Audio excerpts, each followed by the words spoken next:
Yes, we are live now. Hello friends, this is Imanshi and welcome to Let's Learn. सभी को good evening, नमस्कार, राम राम, सत श्री अकाल, अस्सलाम वालेकुम, what are you feel connected with. Start करेंगे आज का सेशन। कीवर्ड्स हम करने वाले हैं और ये कीवर्ड्स ना सिर्फ चाइल्ड डेवलपमेंट एंड पेडागोजी में आपके काम आएंगे, ये पूरे आपके 150 नंबर के पेपर में आपको काम आएंगे, है ना। तो खूब सारे कीवर्ड्स हैं जो ज़रूरी हैं। खूब सारे का मतलब ये नहीं है कि ज़बरदस्ती हर एक शब्द को कीवर्ड बना दो, उसका कोई पॉइंट नहीं है ना। और क्वेश्चंस भी हैं साथ में।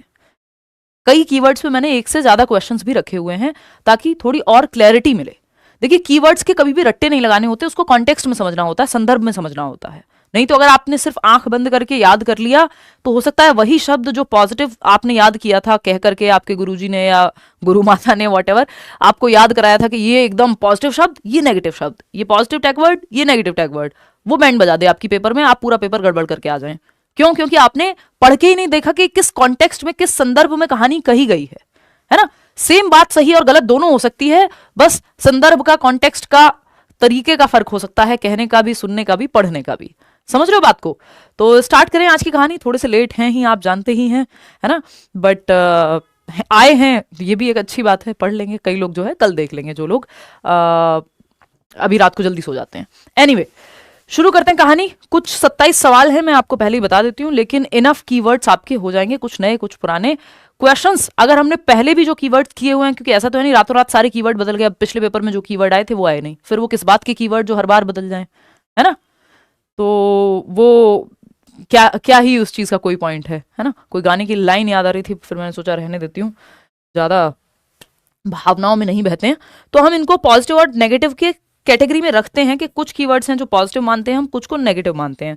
दोनों के संदर्भ में देखेंगे कि किसको पॉजिटिव मानना है और किसको नेगेटिव। ये सारी पीडीएफ आपको मैं ट्रैवल कर रही हूँ परसों से, तो तब आपको मिलती रहेंगी एक एक करके। अभी जो है बहुत सारे काम पेंडिंग हैं जो हम रात और दिन मिल करके कर रहे हैं, है ना। क्लासेस भी बैक टू बैक हैं। लाइक शेयर सब्सक्राइब आप कर दीजिएगा, ना किया हो तो। ये पीडीएफ्स कहाँ मिलेंगी? तो ये आपको टेलीग्राम चैनल पे मिलेंगी, लेट्स लर्न स्क्वाड। थोड़ा सा रुक जाइए 2-4 दिन, और पूरे नोट्स भी अपडेट हो रहे हैं, वो भी आपको जल्दी ही मिल जाएंगे। शुरुआत करते हैं यहाँ से और समझते हैं कि एक तरफ एक पॉजिटिव वर्ड है, एक तरफ एक नेगेटिव वर्ड है। अगेन पूरी तरह से नेगेटिव कई बार हो सकता है कि कुछ शब्द कॉन्टेक्स्ट यानी संदर्भ में बदल जाएं, गिरगिट निकलें, पॉसिबल है। ठीक, तो जो पहला कीवर्ड है वो है फंक्शनल फिक्सनेस। ये सालों साल से क्वेश्चन आता रहा है। आप 2011 से आज तक अगर आप एनालाइज करेंगे, 2011 से सीटेट शुरू हुआ, आज 2025 चल रहा है, 26 में आप पेपर देने जा रहे हैं, तो आपको दिखेगा कि ये सवाल पता नहीं कितनी बार आया है जहां पे फंक्शनल फिक्सनेस की बात हुई है, जिक्र हुआ है। तो फंक्शनल फिक्सनेस, जिसको हम कहते हैं प्रकार्यात्मक स्थिरता, है ना, या कार्यात्मक स्थिरता, ये अपने आप में नेगेटिव है। किसी भी कॉन्टेक्स्ट में फंक्शनल फिक्सनेस पॉजिटिव नहीं होता बशर्ते नॉट ना लिखा हो। अगर वर्ड में या क्वेश्चन में नॉट लिखा है कि कौन सा सही नहीं है, तो फंक्शनल फिक्सनेस होगा। Other than that functional fixedness negative ही है, रेड से इसीलिए लिखा हुआ है इसको। प्रॉब्लम सॉल्विंग की जब हम बात करते हैं तो इसका जस्ट ऑपोजिट अगर हम देखें, या कॉन्ट्रास्ट में अगर हम देखें, तो प्रॉब्लम सॉल्विंग यानी समस्या समाधान, ये अपने आप में एक पॉजिटिव कीवर्ड है, अपने आप में एक पॉजिटिव टैग वर्ड है, जिसको आप पॉजिटिवली देख सकते हैं। 57% लोग सही जवाब दे रहे हैं फर्स्ट ऑप्शन। चलिए अभी देखते हैं फर्स्ट ऑप्शन कैसे सही जवाब दे रहे हो यार। आप शर्म वरम कर लो थोड़ी बहुत, कैसे हो सकता है फर्स्ट ऑप्शन। चलिए सवाल पढ़ते हैं, गलत ही दे रहे हो आप जवाब। मुझे तो आपसे उम्मीद थी कि आप सही जवाब दे रहे होगे। ये 19 कैसे हुआ है बस ये नहीं पता। क्वेश्चन नंबर 1 है ये, ठीक। In order to advance problem solving skills of learners, teachers should encourage dash and should promote dash thinking among learners. यानी शिक्षार्थियों के अंदर समस्या समाधान कौशलों को उन्नत करने के लिए शिक्षकों को डैश को प्रोत्साहित करना चाहिए और शिक्षार्थियों के बीच डैश के चिंतन को बढ़ावा देना चाहिए। देखिए, प्रॉब्लम सॉल्विंग को प्रोत्साहित करना होता है, फंक्शनल फिक्सडनेस को नहीं। समझ रहे हो? प्रॉब्लम सॉल्विंग तो आपकी चाइल्ड सेंटर्ड एजुकेशन भी कह रही है, बाल केंद्रित शिक्षा, के प्रॉब्लम सॉल्वर बनाओ आप बच्चे को। वो जो आइडियल मॉडल है आपका प्रॉब्लम सॉल्विंग का, उसको अप्लाई कराओ। जैसे भी कर रहे हैं बच्चे को प्रॉब्लम सॉल्वर बनाओ, क्योंकि लाइफ में प्रॉब्लम्स आएंगी, सोसाइटी में प्रॉब्लम्स हैं, प्रेजेंट लाइफ में प्रॉब्लम्स हैं, बच्चा प्रॉब्लम सॉल्वर बने। प्रॉब्लम सॉल्वर बनना अच्छी बात है, एनकरेज करना है। Should encourage what? कहीं लिखा हुआ है प्रॉब्लम सॉल्विंग या कुछ कहीं कुछ पॉजिटिव दिख रहा है आपको? Should encourage dash and should promote dash thinking among learners. अगर प्रॉब्लम सॉल्विंग स्किल्स को, समस्या समाधान कौशलों को, कि समस्या का समाधान करना बच्चा खुद से सीख जाए, आपको बढ़ावा देना है। तो जब यहां पे रेड लिखा हुआ है कि फंक्शनल फिक्सनेस जो है नेगेटिव टर्म है, नेगेटिव कीवर्ड है, नेगेटिव टैग वर्ड है, तो इसको क्यों आप इसके पीछे पड़े हो? प्रॉब्लम सॉल्विंग में कैसे हेल्प करेगा ये? तो ये तो नहीं आएगा। देखिए फंक्शनल फिक्सनेस है क्या, अभी उसको समझते हैं। कार्यात्मक स्थिरता यानी फंक्शन करने का तरीका आपका फिक्स हो गया है ना। आप बढ़ती उम्र में लोगों को स्पेशली देखते हैं, उनके तरीके सेट हो जाते हैं। उनको लगता है जो तरीका आज से 15 साल पहले काम कर रहा था वही तरीका काम करेगा पेरेंटिंग का भी आज, जबकि जमाना बदल गया, दुनिया बदल गई, बच्चे बदल गए, है ना। आप माँ बाप फिर भी वही कह रहे हैं, नहीं नहीं बेटा, बच्चा जो शादी के लिए लड़का तो जो है या लड़की तो जो है क्या है, अपनी जाति, अपना धर्म, अपने कास्ट उसमें भी देख लेना, ये चीजें और देख लेना, सरकारी नौकरी वाला चाहिए, फलाना ढिमका, वो एक ही ढर्रे पे हैं। फिर जैसे जैसे आप देखते हैं कि बच्चा तो जो है शादी करने को तैयार नहीं है, फिर एक स्थिति ये आ जाती है, वो कहते हैं बेटा इंटरकास्ट ही देख लो, है ना, बेटा ये भी देख लो, बेटा वो भी कर लो, अच्छा ये वाली नहीं, ये वाली जाति चल जाएगी। तो देख रहे हो फंक्शनल फिक्सनेस क्या थी, मजाक में जवाब वो दे रही हूं एग्जांपल। फंक्शनल फिक्सनेस कहां थी कि एक ही तरीका है, बस एक ही तरीके पे अटके थे कि किसी प्रॉब्लम को सॉल्व करने का एक ही तरीका है। बाद में आप देखते हैं बदल जाते हैं, वो मल्टीपल तरीके हैं भाई।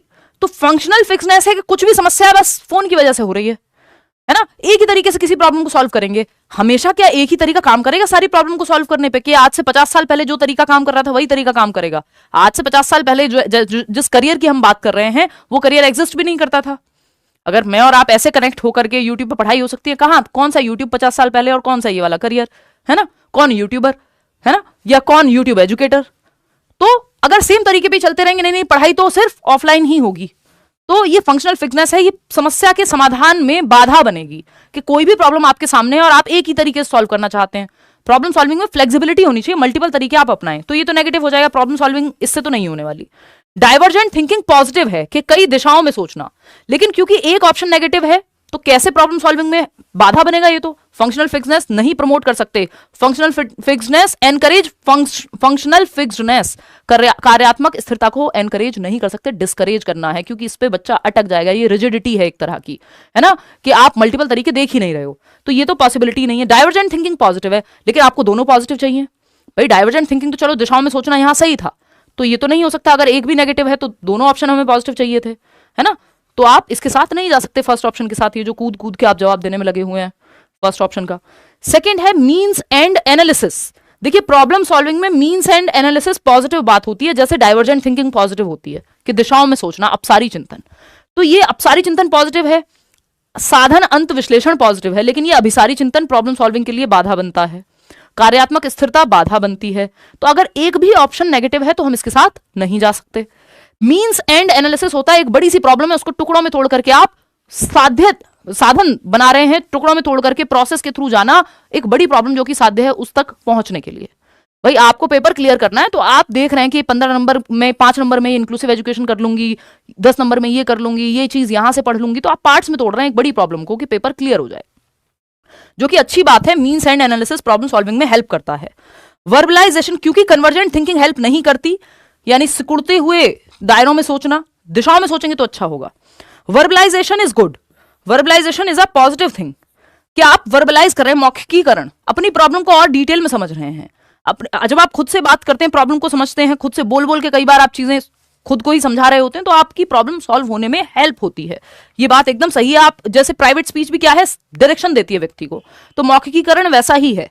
सदृश्यात्मक यानी एनालॉजिकल थिंकिंग, ये भी एकदम पॉजिटिव चीज है।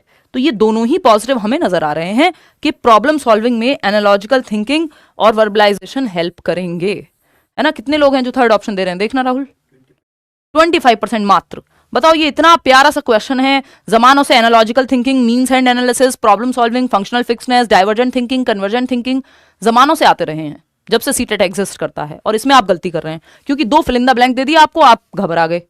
आपने घबराना नहीं है पेपर में। बिलीफ परसेवरेंस, यानी एक ही विश्वास पकड़ लिया, नहीं नहीं मुझे तो इसी तरीके से चलना है ना भाई, ये नहीं, ये तो सब कुछ, ये नहीं तो कोई नहीं। जीवन में बना लो, किसी भी व्यक्ति को बना लो, फिर तो आपने जी लिया जीवन, है ना।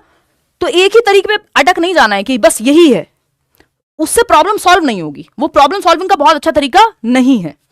फिर आता है रेसिप्रोकल थिंकिंग अमंग लर्नर्स। चलो इसमें फिर भी चल जाएगा कि परस्पर वो बातचीत कर रहे हैं, तो इसको हम फिर भी कह देंगे, इसके साथ चले जाएंगे। लेकिन ये बिलीफ परसेवरेंस एक तरह से इसी का पार्ट है फंक्शनल फिक्सनेस का, कि आप एक ही तरीके पर अटक गए हैं, दुनिया यहीं खत्म होती है, यहीं शुरू होती है, तो फिर आप जीवन भर दुखी रहेंगे, है ना।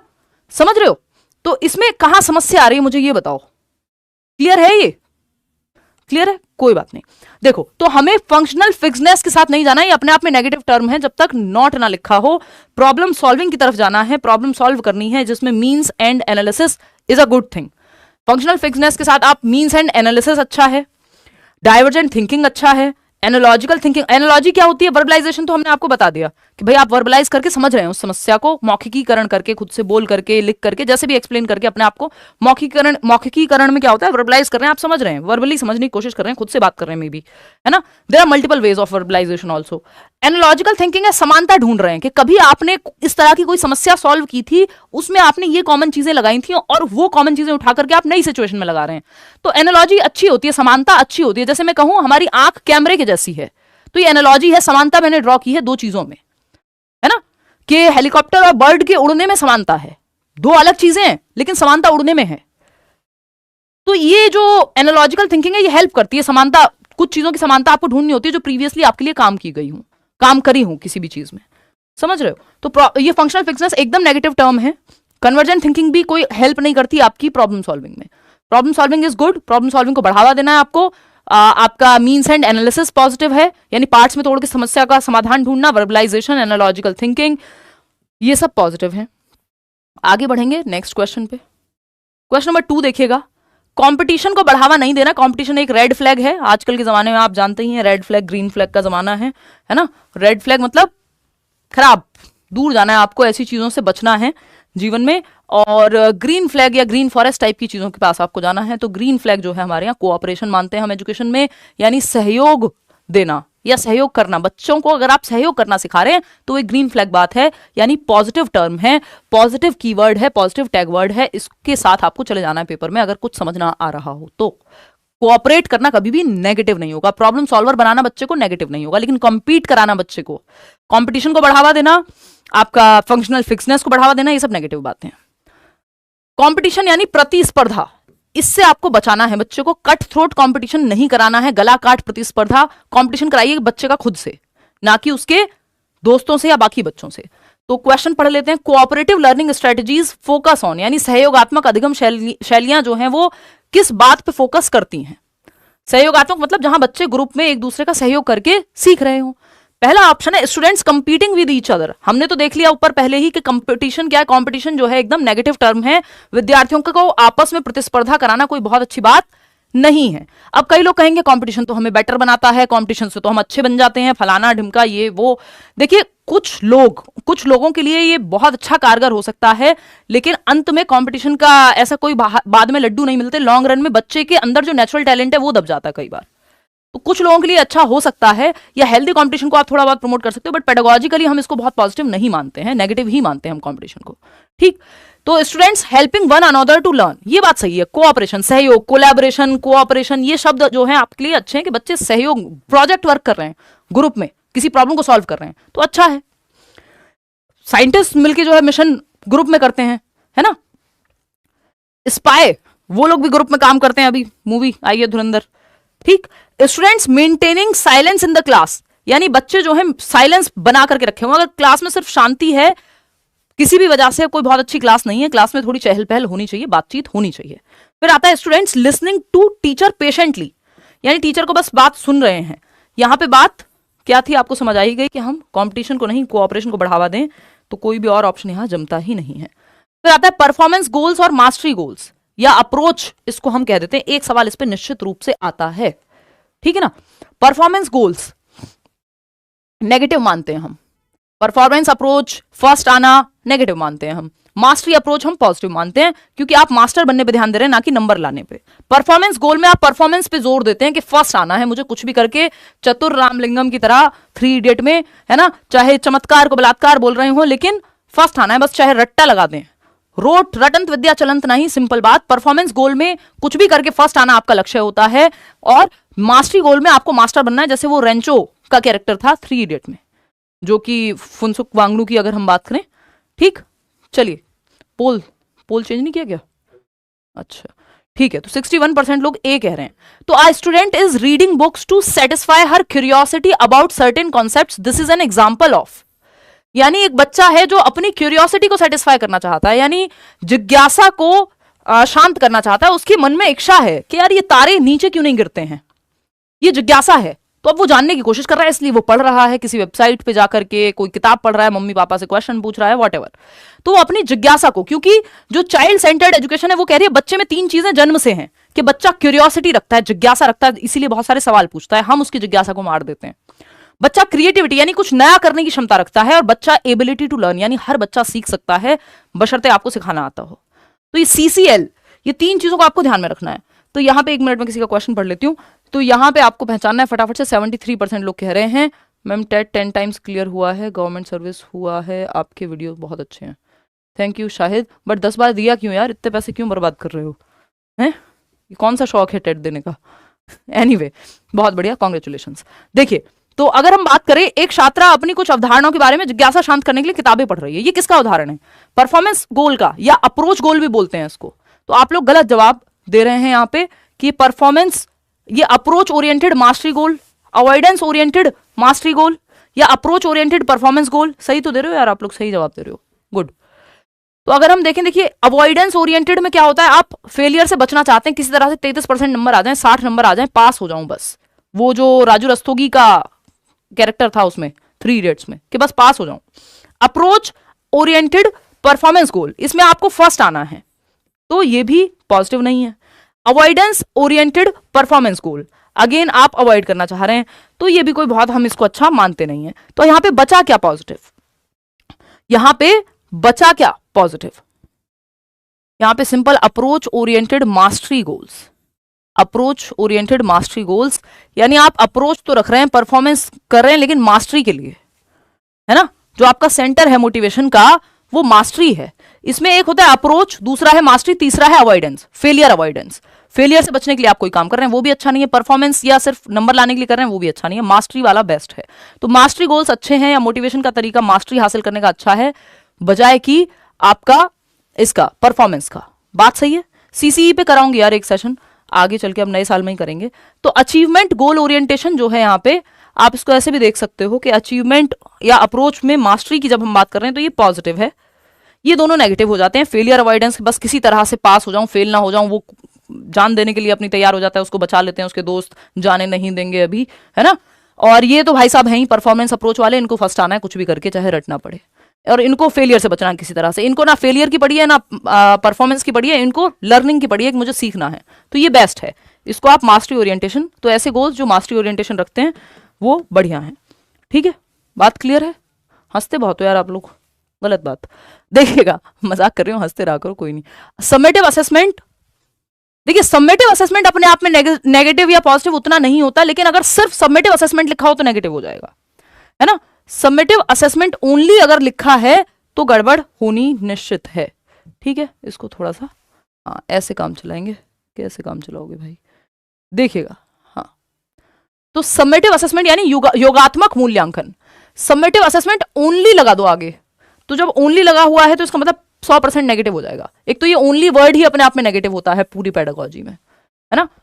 फॉर्मेटिव असेसमेंट यानी रचनात्मक मूल्यांकन, जिसमें मल्टीपल तरीके से आकलन हो रहा है। डायग्नोस्टिक यानी आप पता लगा रहे हैं कारण क्या है, बच्चा फेल हो रहा है या कोई भी दिक्कत है, किसी गैप कहां है, और इसके बाद दिया जाता है रेमेडियल। तो ये तीनों पॉजिटिव हैं, फॉर्मेटिव, डायग्नोस्टिक और रेमेडियल, यानी आप एक्स्ट्रा क्लास दिला रहे हो बच्चे को, तो ये पॉजिटिव टर्म हो गए। समेटिव या सिर्फ नंबर के लिए आप जांचना चाह रहे हो तो वो गलत है। ठीक है ना? मुझे भी पहले वाले में ना थोड़ा ऑप्शन चेक करने हैं कि उसमें शायद टाइपिंग की कोई मिस्टेक है, बट वो आंसर वो ठीक ही है, आएंगे खैर उस पे। Which of the following are mainly used in the assessment for certification, यानी प्रमाणन के मूल्यांकन में मुख्य रूप से निम्नलिखित में से किसका उपयोग किया जाता है। यानी आपको असेसमेंट करना है किसके लिए, सर्टिफिकेशन के लिए, सर्टिफिकेट मिलेगा, पास हुए कि फेल हुए, ड्राइविंग लाइसेंस दें कि नहीं दें, सर्टिफिकेट मिलेगा, तो उसके लिए आपको समेटिव असेसमेंट करना होता है। अदर देन दैट आप फॉर्मेटिव असेसमेंट का प्रयोग करते हैं। तो समेटिव असेसमेंट पूरी तरह से नेगेटिव नहीं है, लेकिन सिर्फ समेटिव असेसमेंट कर रहे हैं तो नेगेटिव है ना?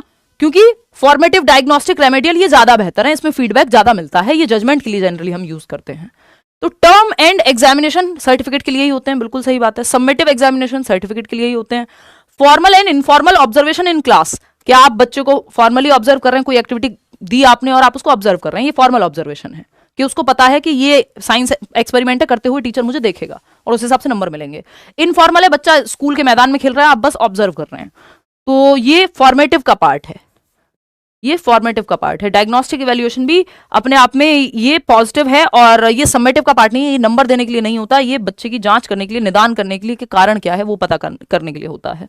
तो ए और बी जो है ये पॉजिटिव हैं, ए एंड बी ओनली, क्योंकि यहां पे बात हो रही है कि सर्टिफिकेट किसके माध्यम से दिया जाएगा। तो आपको समेटिव इवैल्यूएशन करना पड़ेगा, यानी सीटेट फाइनल एग्जाम नहीं लेगा तो कैसे दें कि 60% आए कि नहीं आए हैं। 60% आए हैं, समेटिव पेपर है, ये थोड़ी देख रहा है। यहां पे जो हम कर रहे हैं रोज, ये फॉर्मेटिव है कि आप गलत जवाब भी देंगे पोल में, तब भी फीडबैक मिलेगा आपको और आपको ठीक से समझाया जाएगा कि गड़बड़ है तो क्यों है। ठीक है, तो थर्ड ऑप्शन 45% लोग सही दे रहे हैं। क्या हो गया भाई, क्या खा रहे हो आजकल? 45% कैसे सही दे रहे हैं? सर्टिफिकेट के लिए जब हम बात कर रहे हैं, चलिए जब हम सर्टिफिकेट की बात कर रहे हैं, which of the following are mainly used in the assessment for certification, तो मेनली हम term end examination, yearly, half yearly और समेटिव एग्जामिनेशन को हम यूज करते हैं किसके लिए? जैसे आप ड्राइविंग लाइसेंस बनवाने जाइए, लर्नर्स लाइसेंस भी आपको तब मिलेगा जब लर्नर्स के बाद जो बेसिक एक प्रोसेस होती है वो भी तब मिलेगा जब आप वो बेसिक प्रोसेस भर दोगे, और फिर फाइनल में तो आपको फाइनल टेस्ट देना ही है। ठीक है ना, तो ये एक बात है। फॉर्मल एंड इनफॉर्मल ऑब्जर्वेशन की जब हम बात कर रहे हैं, या ये फॉर्मेटिव में काम आएंगे, तो ए एंड बी ओनली। तो सिर्फ देखिए समेटिव, मैं इससे क्या बताना चाहती हूँ कि समेटिव पूरी तरह से गलत नहीं है, लेकिन सिर्फ समेटिव असेसमेंट अगर हो रहा हो तो गलत है। फॉर्मेटिव, डायग्नोस्टिक, रेमेडियल ज्यादा बेहतर है। सर्टिफिकेट चाहिए हो तो समेटिव बेटर है। तो ये अपने आप में नेगेटिव नहीं है, इस बात को ध्यान रखिएगा। सिर्फ समेटिव ही कर रहे हैं तो नेगेटिव है, क्योंकि इसका पर्पज है। अब आते हैं, ये अपने आप में बहुत ही महत्वपूर्ण कॉन्सेप्ट हो जाता है, रॉन्ग कॉन्सेप्शंस या ऑल्टरनेटिव कॉन्सेप्शंस का। इस पे हम 2 सवाल करेंगे क्योंकि उससे क्लैरिटी आएगी। रॉन्ग कॉन्सेप्शंस यानी गलत अवधारणाएं। तो गलत अवधारणाएं अगर लिखा हुआ है, ये टर्म गलत है अपने आप में, ये नेगेटिव वर्ड है, ये नेगेटिव कीवर्ड है। रॉन्ग कॉन्सेप्शन नहीं कहते हम बच्चे की गलत अवधारणाओं को, जो शायद साइंटिफिकली सही ना हो, उनको हम रॉन्ग ना कह करके ऑल्टरनेटिव कॉन्सेप्शन कहते हैं, या फिर और क्या कहते हैं हम, नाइव कॉन्सेप्शंस कहते हैं, या मिसकॉन्सेप्शन कहते हैं। यहां पे आप ये देख पा रहे हो कि हम रॉन्ग कॉन्सेप्शन नहीं कहते। गलत कॉन्सेप्शन का मतलब क्या? कॉन्सेप्ट। रॉन्ग का मतलब गलत, तो गलत कॉन्सेप्ट हम नहीं कहते। ये लेबलिंग हो जाएगा, बच्चे पे लेबल लगाना हो जाएगा, ठप्पा लगाना हो जाएगा, और लेबलिंग आपको नहीं करनी है, लेबल नहीं करना बच्चे को। ये तो सिंपल है। एक और कीवर्ड आपको एक्स्ट्रा में बता दिया है। ऑल्टरनेटिव कॉन्सेप्शन एक अच्छी बात है, इसको वैकल्पिक अवधारणा बोलते हैं, कि सोचने का तरीका है वैकल्पिक। आप ऐसे सोचते हैं, बच्चा वैकल्पिक रूप से ऐसे सोचता है। मिसकॉन्सेप्शन भी बोल सकते हैं इसको, और नाइव कॉन्सेप्शंस भी बोल सकते हैं, कि बच्चे की सहज अवधारणाएं हैं जो उसने अपने अनुभव के आधार पर बना ली हैं। जरूरी नहीं उसमें लॉजिक हो या वो साइंटिफिक हो। जैसे बच्चे का ये कहना कि मैंने तो हरे रंग का भी पानी देखा है, इसका मतलब बच्चे ने अपने अनुभव के आधार पर एक ऑल्टरनेटिव कॉन्सेप्शन, एक मिसकॉन्सेप्शन, एक नाइव कॉन्सेप्शन बनाया है। बेशक साइंटिफिकली ये बात ट्रू ना हो, लॉजिकली ट्रू ना हो कि वाटर तो कलरलेस होता है, तो ये डिस्कशन के थ्रू जब क्लास में चैलेंज किया जाएगा या चर्चा होगी इस पे, तो ये ठीक हो जाएंगे। इनको हम रॉन्ग नहीं कहते, रॉन्ग कहना नेगेटिव हो जाएगा, ये पॉजिटिव वर्ड है ना, क्योंकि यहां पे हम पॉजिटिव नजरिए से देख रहे हैं। चलिए खैर, एक सवाल और सॉल्व कर लेते हैं तो आपको इस चीज की क्लैरिटी थोड़ी ज्यादा आ जाएगी। ठीक है ना, तो अगर आप देखेंगे, गर्मी लग गई है मुझे, children often come up with their own explanations of events around them. बच्चे अपनी एक एक्सप्लेनेशन लेकर के आते हैं इवेंट्स की। On being probed as to why does it rain, Siya says god was tired of carrying the buckets of water on his shoulders, such explanations. अभी इस बार का ही क्वेश्चन है कि बच्चे अक्सर अपने आसपास की घटनाओं की अपनी व्याख्या लेके आते हैं, अपनी समझ, अपनी सहज समझ, अपना ऑल्टरनेटिव कॉन्सेप्शन। बारिश क्यों होती है यह पूछे जाने पर सिया एक बच्ची है जो कहती है भगवान अपने कंधों पर पानी की बाल्टियां ढो ढो करके थक गए होंगे और उनको लगा यार ये छोड़ो, तो उन्होंने बाल्टियां छोड़ी और पानी जो है नीचे आया और बारिश हो गई। अब ये कोई साइंटिफिक एक्सप्लेनेशन तो नहीं है, बारिश ऐसे थोड़ी होती है ना। आप बेहद धार्मिक व्यक्ति हैं तो हो सकता है आप मान भी लें ये चीज, लेकिन आपको भी पता है कि साइंटिफिकली ये ट्रू नहीं है। ठीक है ना, तो अगर हम देखें तो ये यहां पे हमें समझना होगा कि बच्ची ने अपना नाइव कॉन्सेप्शन, अपने अनुभव के आधार पर ये बात कही है, जिसको आप रॉन्ग ना कह करके क्या कहते हैं, ऑल्टरनेटिव कॉन्सेप्शन कहते हैं। तो पहला ऑप्शन है depict that children have an egocentric view and can not consider others view point. ये फालतू बात होगी कि ये चित्रित करते कि बच्चे तो दूसरों की ओर देखते ही नहीं है और वो दूसरों के दृष्टिकोण पर विचार नहीं करते, वो तो अपने ही आपको सेंटर में रखते हैं। यहां पे उसने इमेजिनेशन लगाई है, खुद को सेंटर में नहीं रखा है। ठीक है, और ये प्याजे के कॉन्टेक्स्ट में नहीं पूछा है कि आप ये जवाब दे दें। Illustrate that children are not capable of any reasoning, ऐसा तो नहीं है, बच्चे ने रीजन तो दिया है। अब ये प्री ऑपरेशनल स्टेज का बच्चा हो सकता है क्योंकि रीजन उसका लॉजिकल नहीं है, अपने अनुभव के आधार पे, लेकिन रीजनिंग तो उसने दी है, ट्रांसडक्टिव रीजनिंग कह देते हैं इसको। Prove that children's thinking is much lesser than adults quantitatively, यानी बच्चे तो कम सोच पाते हैं बड़ों से, सोच तो वो भी रही है भाई, आप भी सोचते हैं, आप अपने टूटे हुए दिल के बारे में सोचते हैं, बच्चा अपने टूटे हुए पेन के बारे में सोच रहा है, सिंपल बात, बट सोचते हैं। और क्वालिटेटिवली अलग होती है बच्चे की जो चिंतन है, गुणात्मक रूप से, ना कि क्वांटिटेटिवली, मात्रात्मक सेम है। कि पियाजे भी कहते हैं कि amount is same, kind is different, यानी मात्रा सेम है, प्रकार अलग है सोचने का बच्चे का। तो ऑप्शन ही एक बचता है। Indicate that children have naive understanding rooted in their cultural context with which they try to understand events, यानी उनकी संस्कृति में जो कहानियां उन्होंने सुनी हैं उसके आधार पे वो अपने अनुभव जुटा करके और जवाब देते हैं, जो कि सही है। तो इसको रॉन्ग कॉन्सेप्शन नहीं कहेंगे, ऑल्टरनेटिव या नाइव कॉन्सेप्शन या मिसकॉन्सेप्शन कहेंगे। तो fourth option is the right answer over here. Clear है बात, कोई दिक्कत परेशानी? 71% लोग सही जवाब दे रहे हैं। एक सवाल और अगर हम करें कि मिसकॉन्सेप्शन को अगर आप कैसे देखेंगे, तो एक क्वेश्चन और कर लीजिए, है ना, और आप जवाब दीजिए। इतने में ये जैकेट निकाल के रख देती हूँ क्योंकि ये जो है गर्मी मुझे लग रही है अभी।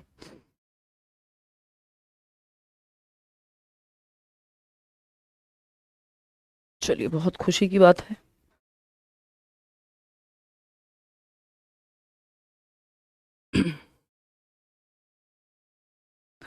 बहुत बढ़िया।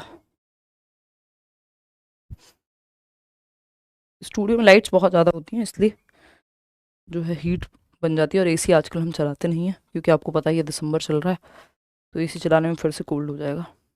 एनीवे, चलिए आते हैं, कहानी समझते हैं।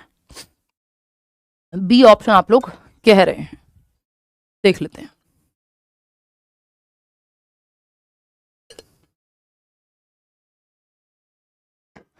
देखिएगा, ये एक सेशन अगर आप ठीक से देख लेते हैं तो मुझे लगता है कि आपके बहुत सारे क्वेश्चन पेडागोजी में गलत नहीं होंगे, बहुत सारे नंबर आप बचा सकते हैं, और सारे ही सब्जेक्ट में, ऐसा नहीं कि सिर्फ सीडीपी में ही, चाहे वो हिंदी पेडागोजी हो, इंग्लिश पेडागोजी हो, मैथ्स हो, ईवीएस हो, एसएसटी हो, साइंस हो। मिसकॉन्सेप्शंस आर, या मिसकॉन्सेप्शन क्या होते हैं? 89% लोग सही जवाब दे रहे हैं। अनयूजुअल टू गेट फाउंड, भाई बहुत यूजुअल है, विद्यार्थियों में पैदा होना असामान्य बात नहीं, सामान्य बात है, इसको नॉर्मली मानना है हमको। Normal part of learning process, बिल्कुल सही बात है। जैसे एरर्स क्या है? पार्ट ऑफ लर्निंग है, एरर्स पार्ट ऑफ लर्निंग है, त्रुटियां सीखने का हिस्सा है, गलती करना नॉर्मल है बच्चे का, है ना। तो सेकंड ऑप्शन सही है यहाँ पे। प्योरली इलॉजिकल एंड बेसलेस, नहीं नहीं, वो उसके एक्सपीरियंस के आधार पे उसने बनाया है, कल्चरली जो कहानी सुनी है उसने अपनी संस्कृति में, वो उसने बनाया है उसके आधार पे। Hindrance to teaching learning process, नहीं, ये तो हेल्प करेगा कि आपको पता लग जाएगा कि बच्चा कैसे सोचता है, तो आप सही से लॉजिकली डिस्कशन करा पाएंगे। अब लर्निंग हो, सोशलाइजेशन हो, डेवलपमेंट हो, इन सबको प्रोडक्ट के रूप में या लीनियर प्रोसेस के रूप में नहीं देखना। किसके रूप में देखना? प्रोसेस या स्पाइरल के रूप में देखना, एक स्पाइरल प्रोसेस के रूप में देखना। ये एक नंबर का सवाल है, बहुत जगह पे आता है, हर बार आता है, इस बार भी आया हुआ है, आगे भी आएगा ही। प्रोडक्ट एक अपने आप में नेगेटिव वर्ड है कि प्रोडक्ट के रूप में किसी प्रोसेस को देखना या लीनियर रूप में देखना। प्रोसेस मानना किसी भी प्रक्रिया को, चाहे वो लर्निंग हो, डेवलपमेंट हो, या आपका सोशलाइजेशन हो, यानी सामाजिकरण की प्रक्रिया हो, सीखने की प्रक्रिया हो, चाहे वो किसकी प्रक्रिया हो, खुद बताओ, मैं क्यों बताऊं, अधिगम की प्रक्रिया हो, ठीक है ना, या विकास की प्रक्रिया हो। तो प्रोसेस और स्पाइरल की जब हम बात करते हैं तो कॉम्प्लेक्स होती है कोई भी प्रोसेस, आगे पीछे जाती है। लीनियर स्ट्रेट लाइन होती है, स्ट्रेट लाइन कोई भी प्रोसेस नहीं हो सकती। तो पहला ऑप्शन आपके सामने है अजर्शन, यानी एक कथन है, a teacher should present information in disconnected chunks and not give any reference to previous concepts once those have been tested. अगर टेस्ट हो गया पुराने खंडों का या पुराने चैप्टर्स का, तो उनको कभी भी कनेक्ट नहीं करना चाहिए टीचर को। तो मैं तो पूरे टाइम आप देखते हो सब कुछ कनेक्ट करके पढ़ाती हूँ कि प्याजे से जोड़ दिया, इतने साल का बच्चा है तो किसी और टॉपिक से किसी और टॉपिक को जोड़ दिया, जो कि जरूरी है। डिस्कनेक्टेड चंक में अगर आप पढ़ाएंगे तो फिर बच्चे को दिक्कत होगी अपनी समझ बनाने में, क्योंकि वो रट्टाफिकेशन हो जाएगा। फिर एक चीज से दूसरी चीज कनेक्ट करनी चाहिए, प्रीवियस नॉलेज से नई नॉलेज को कनेक्ट करना चाहिए, तो ये नेगेटिव है। रीजन क्या है? Learning occurs in a linear manner. कह रहे हैं कि लर्निंग जो है एक रेखीय प्रक्रिया में होती है, इसलिए बस सीधे चलते जाओ, पीछे मत मुड़ के देखो। भाई वो तो स्पाइरल है, आगे पीछे प्रीवियस नॉलेज को आपको कनेक्ट करना पड़ेगा। तो ये दोनों ही गलत हो गए, तो both are false. Fourth option 77% लोग दे रहे हैं। एक क्वेश्चन मैं और कराती हूं आपको, जिससे और क्लैरिटी आपको इस टॉपिक को लेकर के आएगी। तो आपको पता चल गया लीनियर कहना किसी भी चीज को या प्रोडक्ट कहना गलत है, प्रोसेस या स्पाइरल मानना सही है। एक और सवाल है, ये देखिएगा, क्वेश्चन नंबर 8। ये कहता है learning is a dash and dash process. सीखना एक कैसी प्रक्रिया है? अभी मैंने आपको बताया था कॉम्प्लेक्स और स्पाइरल है, सिंपल नहीं है, कोई रेखीय नहीं है कि आज दो कल दो चार दो, जितना आपने आज सीखा उतना ही आप कल सीखेंगे, सेम मात्रा में सेम तरीके से नहीं भाई। कई बार चीजें कनेक्ट होती है तो आप बेहतर समझ पाते हैं। तो अगर हम यहां देखें तो learning is a dash process, simple process है नहीं, लर्निंग कॉम्प्लेक्स प्रोसेस है, इंडिविजुअल प्रोसेस है नहीं, सोशल प्रोसेस है, ग्रुप में अच्छा सीखते हैं हम, कॉम्प्लेक्स प्रोसेस है बट पैसिव नहीं है, बच्चा पैसिव हो ही नहीं सकता, ये पैसिव से बड़ा नेगेटिव वर्ड कोई दुनिया में है ही नहीं कि बच्चे को आपको एक्टिव रखना है, निष्क्रिय नहीं सक्रिय रखना है, तो ये तो गलत, ये भी गलत, क्योंकि इंडिविजुअल नहीं सोशल होगी। कॉम्प्लेक्स प्रोसेस है, बिल्कुल आगे पीछे आप एक प्रोसेस सीखते हैं, एक स्विमिंग भी सीखने जाएंगे, 2 शब्द नए सीखेंगे, फिर कंफ्यूज होंगे, आप नया टॉपिक जब पढ़ रहे होंगे फिर उसको कंसोलिडेट करेंगे, प्रीवियस नॉलेज से जोड़ेंगे, नया सीखेंगे, तब जाके आगे बढ़ेंगे। तो एक स्टेज में आप आगे जाते हैं, फिर पीछे आते हैं, फिर आगे जाते हैं, कॉम्प्लेक्स है, जटिल है, सिंपल टू कॉम्प्लेक्स। एक्टिव है, और बच्चा लर्निंग में एक्टिव होना जरूरी है बच्चे का, सिंपल या लीनियर नहीं हो सकती, लीनियर अपने आप में नेगेटिव है, जो स्पाइरल प्रोसेस है, एक्टिव प्रोसेस है, वो अपने आप में सही है। तो third option is the right answer. इस बार एक कॉम्प्लेक्स क्वेश्चन आया इंट्रिंसिक और एक्सट्रिंसिक मोटिवेशन पे, वो भी मैं कराऊंगी, 2 क्वेश्चन कराऊंगी इस पे। एक्सट्रिंसिक और इंट्रिंसिक मोटिवेशन पे हमेशा एक सवाल तो आता ही है ना। इस बार 2 सवाल आए और उसमें से एक कॉम्प्लेक्स था, जो पिछली बार का पेपर अगर आप उठा के देखेंगे वो भी मैं आपको भी दिखाऊंगी। एक्सट्रिंसिक मोटिवेशन यानी बाह्य अभिप्रेरणा, यानी बाहरी अभिप्रेरणा जिसका कारण बाहर है, बाह्य अभिप्रेरणा, इसको हम नेगेटिव मान के चलते हैं, ये पूरी तरह से नेगेटिव नहीं है बट हम मान के चलते हैं।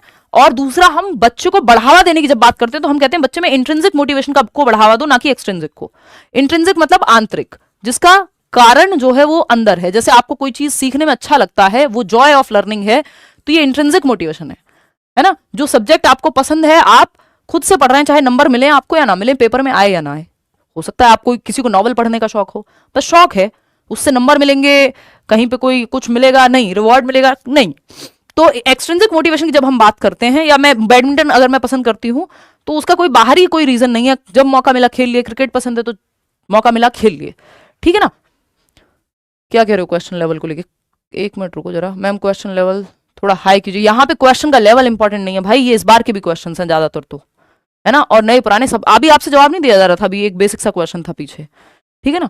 और जिस तरह के क्वेश्चन आ रहे हैं उसी तरह के क्वेश्चन कराए जाने चाहिए, जरूरी है, समझ रहे हो। कल कराऊंगी एक सेट अच्छा, ठीक, तो वो जरूरी है कि जिस तरह के सवाल आ रहे हैं उसी तरह के सवाल पूछे जाएंगे ना। और यहाँ पे टर्म्स का जानना, आपका नेगेटिव और पॉजिटिव टर्म को समझना जरूरी है क्वेश्चन से भी ज्यादा, क्योंकि टॉपिक जो है वो टर्म का है या कीवर्ड्स का है। तो बाह्य अभिप्रेरणा की जब हम बात कर रहे हैं तो intrinsic motivation amongst students can be increased by, देखिए आपको बढ़ावा देना इंट्रिंसिक पे ही, दोनों जुड़े हुए हैं आपस में, लेकिन आंतरिक अभिप्रेरणा को बढ़ावा देना इंटरनल मोटिवेशन को। कैसे देंगे? मटेरियलिस्टिक रिवॉर्ड देके, ये एक्सटर्नल मोटिवेशन है, बाहरी है, ये हम इंटरनल की बात कर रहे हैं। Reinforcement, punishment, focusing on Joy of learning, simple जवाब आप लोग सभी दे भी रहे हैं। अब एक काम करो, इसके आगे वाला क्वेश्चन पढ़ते हैं, फिर देखते हैं कि क्या कहा गया है। Question number 10, which of the following statements correctly describes the relationship between intrinsic and extrinsic motivation? ये इस बार पूछा हुआ सवाल है पिछली बार का, यानी निम्नलिखित में से कौन सा कथन आंतरिक और बाह्य अभिप्रेरणा के बीच, वो भी इससे पहले वाला भी पूछा ही हुआ होगा कहीं ना कहीं, या उस लेवल का होगा एटलीस्ट, समझ रहे हो। तो आंतरिक और बाह्य अभिप्रेरणा के बीच का रिश्ता क्या कहलाता है, वो पूछ रहा है हमसे examiner. Intrinsic motivation can impact extrinsic motivation, but extrinsic motivation can not impact intrinsic motivation in any possible manner.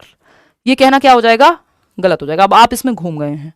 Intrinsic and extrinsic motivation इसीलिए पहले किंडरगार्टन किया जाता है, फिर फर्स्ट क्लास में आते हैं, है ना। पहले प्लेवे वाला निपटाओगे, अर्ली चाइल्डहुड केयर एजुकेशन निपटाओगे, फिर आओगे प्राइमरी एजुकेशन में, फिर सेकेंडरी मिडिल में जाओगे, फिर सेकेंडरी, फिर सीनियर सेकेंडरी। आप चाहते हो सीधा ही आपको बिल्कुल हवा में टांग दिया जाए।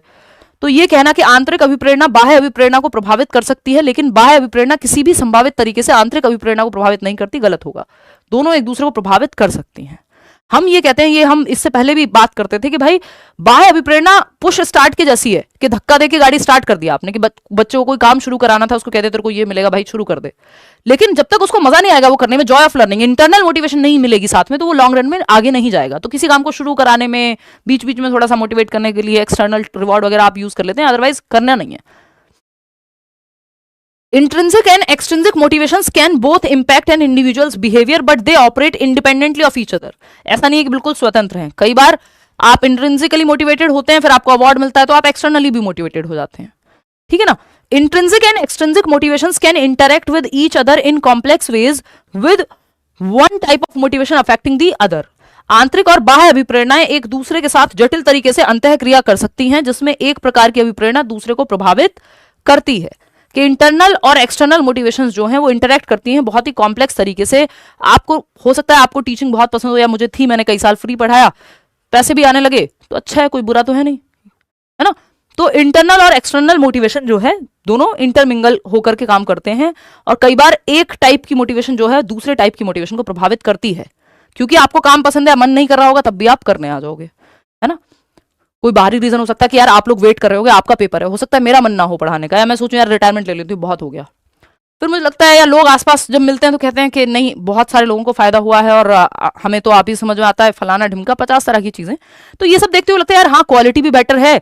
तो अगर बाहर ही हो रीजन, तो कई बार आप बाहरी रीजन के लिए भी करते हो कि ठीक है यार, ड्यूटी है अपनी, पढ़ाना चाहिए, ठीक पढ़ा लेते हैं, पढ़ाना चाहिए, लोगों को हेल्प होती है। तो ये दोनों एक दूसरे को प्रभावित करती हैं कई बार, कि जब आप इंटरनली मोटिवेट नहीं हो रहे तो हो सकता है बाहरी मोटिवेशन आपको मोटिवेट कर रही हो, और जब बाहरी मोटिवेट कर रही हो तो हो सकता है इंटरनल भी आ जाए जब आप शुरू करें वो काम। तो intrinsic motivation and extrinsic motivation are mutually exclusive, ये कहना गलत होगा, या इंडिपेंडेंट होती हैं, ये कहना गलत होगा। दोनों इंटरमिंगल हैं, दोनों एक दूसरे को प्रभावित कर सकती हैं, और कॉम्प्लेक्स वेज में जुड़ी हुई हैं, हमें भी नहीं पता कितनी तरह से कैसे गुथी हुई हैं। अब आता है स्टैंडर्डाइज्ड टेस्ट, स्टैंडर्डाइज्ड मेथड। ये जो है एकदम नेगेटिव टर्म है, या रिजिड तरीका पढ़ाने का।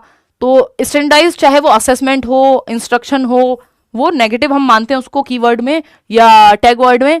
फ्लेक्सिबल तरीके को या डिफरेंशिएटेड इंस्ट्रक्शन को हम पॉजिटिव मानते हैं। डिफरेंशिएटेड में मल्टीपल इंडिविजुअलाइज्ड लर्निंग होती है, यानी आप कई तरीके से बच्चे की नीड के हिसाब से, इंडिविजुअल डिफरेंसेस के हिसाब से पढ़ा सकते हैं, तो वो पॉजिटिव है। फ्लेक्सिबिलिटी, लचीलापन पॉजिटिव है, वो आपने सुना भी होगा, जो लोग फ्लेक्सिबल होते हैं वो बने रहते हैं, और जो ज्यादा रिजिड होते हैं वो सूखे पेड़ टूट जाते हैं जल्दी से, है ना। जिनमें लचीलापन होता है वो सर्वाइव कर जाते हैं।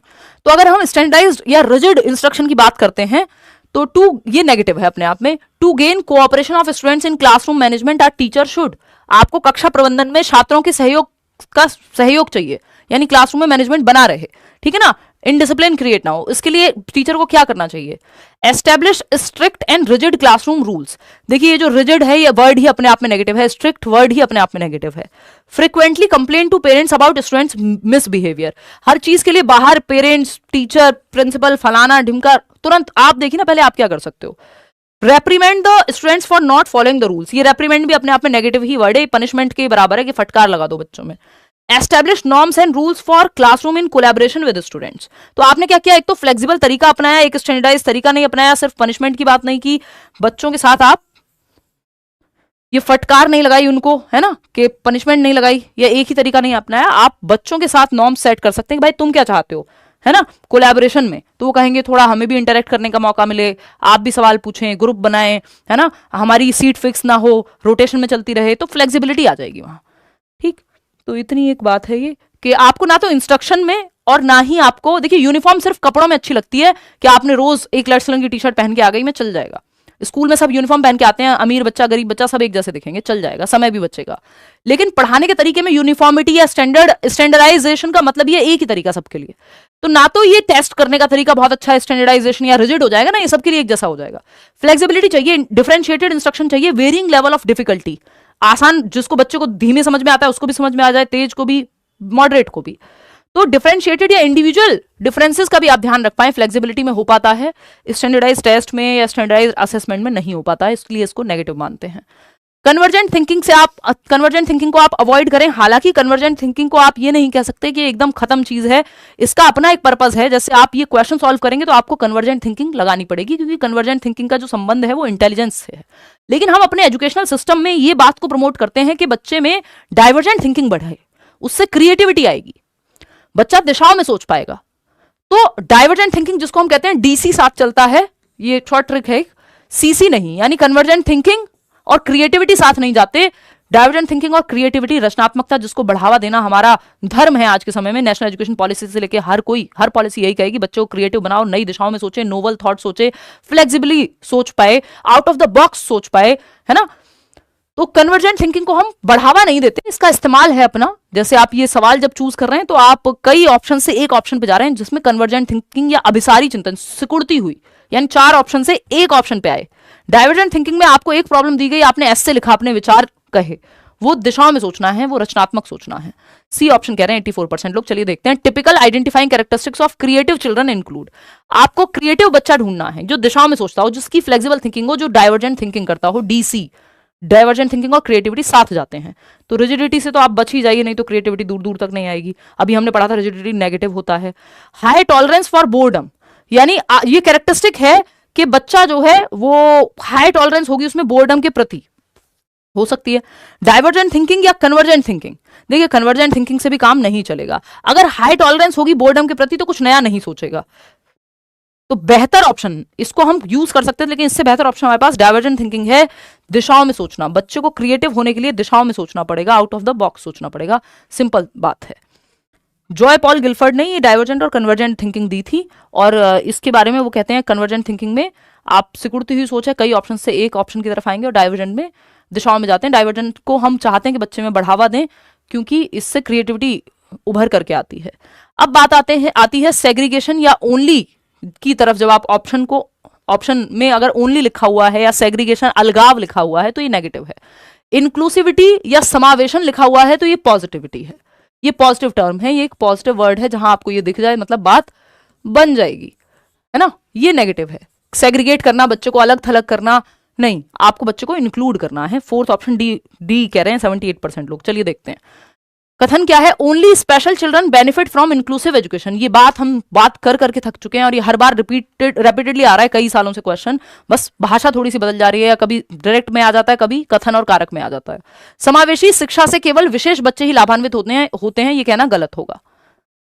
भाई हर बच्चे के लिए शिक्षा है ना, वो स्पेशल बच्चा ही थोड़ी है कि जिसको ऑटिज्म है मान लो, या कोई विजुअली इंपेयर्ड है, उसी के लिए इंक्लूसिव एजुकेशन है। Inclusive education education for all, सभी के लिए शिक्षा है ना। तो ओनली जहां लिखा हुआ है कि सिर्फ ओनली स्पेशल चिल्ड्रन, नेगेटिव है। रीजन क्या है? The concept of inclusive education is based on the philosophy of addressing only learners with some impairment. ये भी नेगेटिव है। तो ओनली नहीं, इंक्लूसिविटी, सबको शामिल करना। ओनली हमें एक तरफ लेके जाता है, और एक तरफा कुछ भी अच्छा नहीं होता, मैं आपको बता दूं, प्रेम ही क्यों ना हो। तो ये क्या है? Both ANR false. मजाक कर रही हूं, जिसको जो करना है करे अपने जीवन में, है ना। दोनों ही बातें गलत हैं। कितने लोगों ने दिया जवाब? जाना जरा पीछे, मुझे देखना है। 89%। चलिए ठीक है, आगे बढ़ते हैं। तो सेग्रीगेट नहीं करना, अलग थलग नहीं करना बच्चे को। रोट लर्निंग आपको पता ही है, रट्टाफिकेशन नहीं चाहिए हमको। रटंत विद्या चलंत ना ही, नेगेटिव है। आंख बंद करके आप जहां रोट लर्निंग दिखे, नॉट ना लिखा हो, आप समझ जाइए गलत है। मीनिंगफुल लर्निंग अर्थपूर्ण अधिगम है, इसमें बच्चा एक्टिव रहेगा, रियल लाइफ से उसकी चीजें जुड़ेंगी। पियाजे और वाइगोत्स्की इसको प्रमोट करते हैं, या पूरा जो आज की मॉडर्न डे आपकी पेडागोजी है, कंस्ट्रक्टिविज्म रचनावाद है, वो इसको प्रमोट करता है। नेशनल एजुकेशन पॉलिसी हो, NCF हो, सब इसको प्रमोट करेंगे। समझ रहे हो? ठीक है सीमा। तो meaningful learning is primarily not about, किसके बारे में नहीं है। अब देखो यहां पे नॉट लिखा है तो आपको समझ में आ जाएगा, जवाब बदल जाएगा। जैसे ही नॉट लिखा हुआ हो, आप अपने कान खड़े कर लें 3 इडियट की तरह, ध्यान से पढ़ें क्वेश्चन को, सतर्क हो जाएं, सावधान रहें, है ना। समझ रहे हो कि नॉट लिखा है वो फंसा सकता है क्वेश्चन आपको। Meaningful learning is primarily not about developing skills. नहीं भाई, ये तो है डेवलप करने के बारे में स्किल्स को। कितने लोग सही जवाब दे रहे हैं? बहुत बढ़िया, 76% लोग। मेमोराइजिंग इंफॉर्मेशन, रोट लर्निंग होता है मेमोराइज करना, ड्रिल और प्रैक्टिस करना नेगेटिव बात है ना। मेमोराइज करना, इसको आप ऐसे भी लिख सकते हो। ये बैच में अगर आपको एनरोल करना हो तो ये है करियर विल ऐप, डाउनलोड कर लेना।